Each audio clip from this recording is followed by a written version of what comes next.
Aligarh SIR पर कांग्रेस नेता engineer आगा यूनुस के प्रक्रिया पर गंभीर आरोप। आगा ने कहा कि बिहार एसआईआर में 65 लाख वोट कटे और उत्तर प्रदेश में करोड़ों मतदाताओं ने या तो फॉर्म नहीं पाए और अभी तक जमा नहीं किए।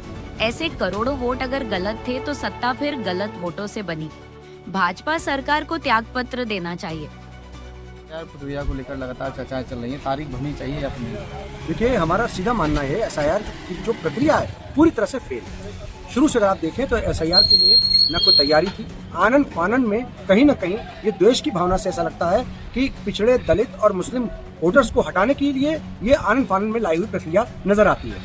अगर आप देखें तो इस प्रक्रिया को अगर लाना था ईमानदारी से तो साफ सुथरी बात यह है कि बीएलओ को ट्रेनिंग देनी चाहिए थी। कम से कम बीएलओ को 8-10 दिन की ट्रेनिंग आवश्यक थी, क्योंकि बीएलओ में अगर आप देखें आंगनवाड़ी कार्यकर्ता तक को बीएलओ बनाया हुआ है और तमाम ऐसी बीएलओ से मैंने बातचीत में देखा कि जिनको टच के मोबाइल पे चलाने नहीं आते थे। तो उसके बाद बीएलओ ने अपना काम पूरा कर लिया है एसआईआर का।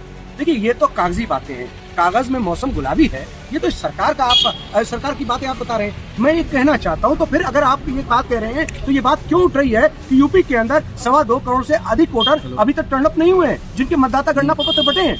तो ये बात आप समझिए कि एक विधानसभा में करीब 60 से 70 हजार अगर औसतन बात करें तो वोट कटने के चांसेस बताए जा रहे हैं। एसआईआर प्रक्रिया पूरी एक विफल प्रक्रिया है। मात्र 1 महीने का काल दिया गया, उसके अंदर 15 करोड़ से ज्यादा मतदाता गणना पत्र बांटने थे और उनको वापस भी लेना था। तो इतना सा कम सा समय, उसके बाद 1 हफ्ता से बढ़ाया गया। आज हमें उम्मीद है कि हम लोग 4 महीने की मांग कर रहे थे लगातार कि कम से कम 4 महीने का समय हो तो जरूर ये कहीं न कहीं ये सरकार और चुनाव आयोग, जो चुनाव आयोग कानून में रुई डाल के बैठा हुआ है, वो भी हमारी बात को कहीं न कहीं सुनेगा और मानना पड़ेगा उसे। आज जो है विशेष मतदाता परीक्षक निखिल गजराज यहाँ आए थे, उनके द्वारा वार्तालाप की गई और उनका ये कहना है अलीगढ़ जो तमाम मंडल हैं उनमें काफी बेस्ट काम रहा है एसआईआर का। निष्पक्ष बता रहा है। ठीक है, हम अभी निष्पक्षता पे कोई जांच तो हुई नहीं, उनके कह देने से सिर्फ तो होगा नहीं कि निष्पक्ष था यानी वो एक जांच का विषय है। मैं ये कहना चाहता हूँ अगर अलीगढ़ बेस्ट है तो फिर इसका मतलब वर्स्ट क्या है। अभी तो मेरे पास मैं 2 दिन पहले उत्तर प्रदेश के चुनाव आयोग का बयान सुन रहा था तो उन्होंने साफ कहा कि 17% के करीब मामला जो है अभी तक आया नहीं है। तो बात इतनी हो रही है कि क्या करोड़ों वोट, तारीख बढ़नी चाहिए? नहीं,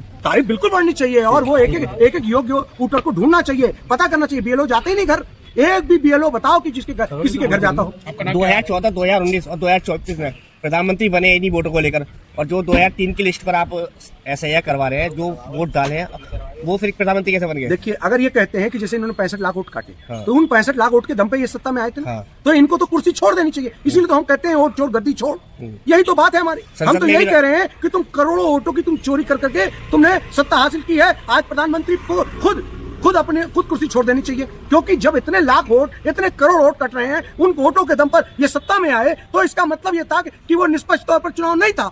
जब वो चुनाव नहीं था तो आज उन्हें अपना विवेक इस्तेमाल करते हुए कुर्सी छोड़ देनी चाहिए। ठीक।